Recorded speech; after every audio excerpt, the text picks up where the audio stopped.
Simon de Montfort était donc le nouveau grand seigneur de la région. Raymond VI et Raymond VII, dépossédés d'une grande partie de leurs titres, ne comptaient pas en rester là. Ensemble, ils vont donc lever une armée afin de récupérer leurs terres. Le 13 septembre 1217, Raymond VI retourne à Toulouse et la ville se révolte contre Simon de Montfort.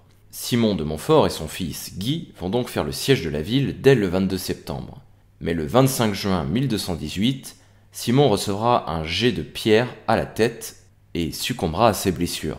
C'est donc Amaury VI de Montfort, son fils, qui lui succède. Ne réussissant pas à prendre la ville, il lèvera le siège le 25 juillet pour se retirer à Carcassonne.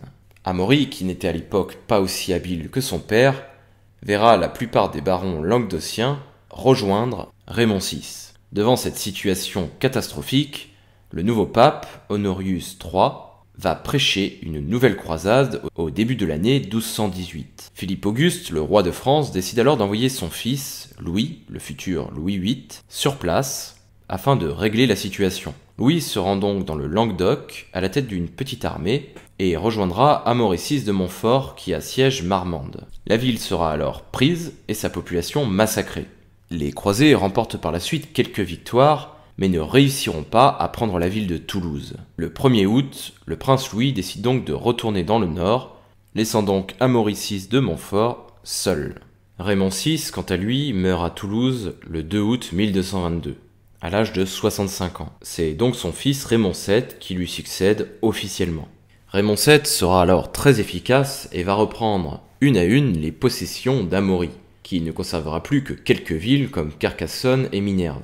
Amaury, qui est complètement ruiné et qui ne peut plus payer son armée, décide d'abandonner en février 1224 tous ses droits en Languedoc au roi de France. À l'époque, la situation politique en France a changé, puisque Philippe Auguste était mort le 14 juillet 1223, et c'est donc son fils, Louis VIII, dit le Lion, qui était devenu le nouveau roi de France. Et ce roi était beaucoup plus enclin à prendre la croix que ne l'était son père. De même, sa femme, Blanche de Castille, qui était une catholique très pieuse, voit d'un très bon œil une croisade visant à éliminer les hérétiques de la région. C'est alors que va démarrer la croisade royale. Le 30 janvier 1226, le roi Louis VIII prend la croix contre les Cathares. L'armée du roi va alors suivre le cours du Rhône, et les différentes villes qu'il traverse vont rapidement se soumettre. À l'époque, dans le Languedoc, le fait que le roi de France ait pris la croix est ressenti comme un véritable cataclysme. Le royaume de France est à l'époque très puissant, et l'intervention de Louis VIII va signer leur fin. Une ville néanmoins ne se rendra pas à Louis VIII, Avignon. Le 10 juin débute alors un siège, et finalement la ville va capituler le 9 septembre. Le rouleau compresseur royal va alors déferler sur le Languedoc jusqu'à Raymond VII. Cependant, l'armée du roi s'arrêtera en octobre. En effet, Louis VIII avait contracté une maladie depuis le siège d'Avignon, et son état empirait. Il décide donc de rentrer à Paris, remettant au printemps prochain l'achèvement de sa conquête. Cependant, il ne survivra pas à cette guerre, puisqu'il mourra le 8 novembre 1226. Il était alors âgé de 39 ans. C'est donc son fils, Louis IX, qui devient le nouveau roi de France, mais étant trop jeune, la régence sera assurée par sa mère, Blanche de Castille. La situation dans le Languedoc va donc rester très perturbée. Le pape Honorius III meurt le 18 mars 1227 et son successeur, Grégoire IX, souhaite régler le problème albigeois le plus rapidement possible. En effet, à l'époque, il est en conflit avec l'empereur Frédéric II du Saint-Empire romain germanique. Le traité de Paris sera finalement signé le 12 avril 1229. Raymond VII de Toulouse devra faire pénitence devant Notre-Dame de Paris, mais sera confirmé comme comte de Toulouse. Roger Bernard II de Foix devra quant à lui capituler et se soumettre. Le pape enverra également dans le Languedoc des tribunaux de l'Inquisition afin de lutter contre les cathares. Nous reviendrons sur l'Inquisition plus tard. En 1241, Alphonse de France, le frère de Louis IX, se voit investi du comté de Poitiers. Cependant, à l'époque, Hugues X de Lusignan, un vassal logique d'Alphonse de France, refuse de se soumettre à lui. Il va même nouer une alliance avec le roi d'Angleterre, le roi d'Aragon, ainsi qu'avec Raymond VII, le comte de Toulouse. L'objectif est de déclarer la guerre au roi de France Louis IX.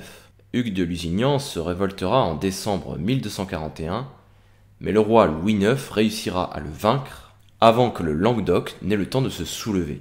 Raymond VII va donc lever une armée en 1242, appuyé par le vicomte de Narbonne et le comte de Foix. Ils s'empareront du Rasay en 1242, puis d'Albi et enfin de Narbonne. Cependant, Carcassonne et Béziers sont toujours dans les possessions françaises. Le 21 juillet 1242, Louis IX, après avoir écrasé la noblesse poitevine, ainsi que le roi Henri III d'Angleterre, marche en direction du Languedoc. À l'époque, Raymond VII va très rapidement se retrouver isolé. En effet, le comte de Foix se rallie au roi de France, et les armées du comte de Provence et du roi d'Aragon n'arriveront jamais. Ainsi, en janvier 1243, Raymond VII doit se soumettre à Louis IX. Il sera suivi par le vicomte de Narbonne. Raymond VII sera contraint de marier sa fille au frère du roi de France, Alphonse de Poitiers, ce qui permettra à la France de prendre définitivement possession du comté de Toulouse. Ce sera à la mort de Raymond VII, le 27 septembre 1249. Il était alors âgé de 52 ans.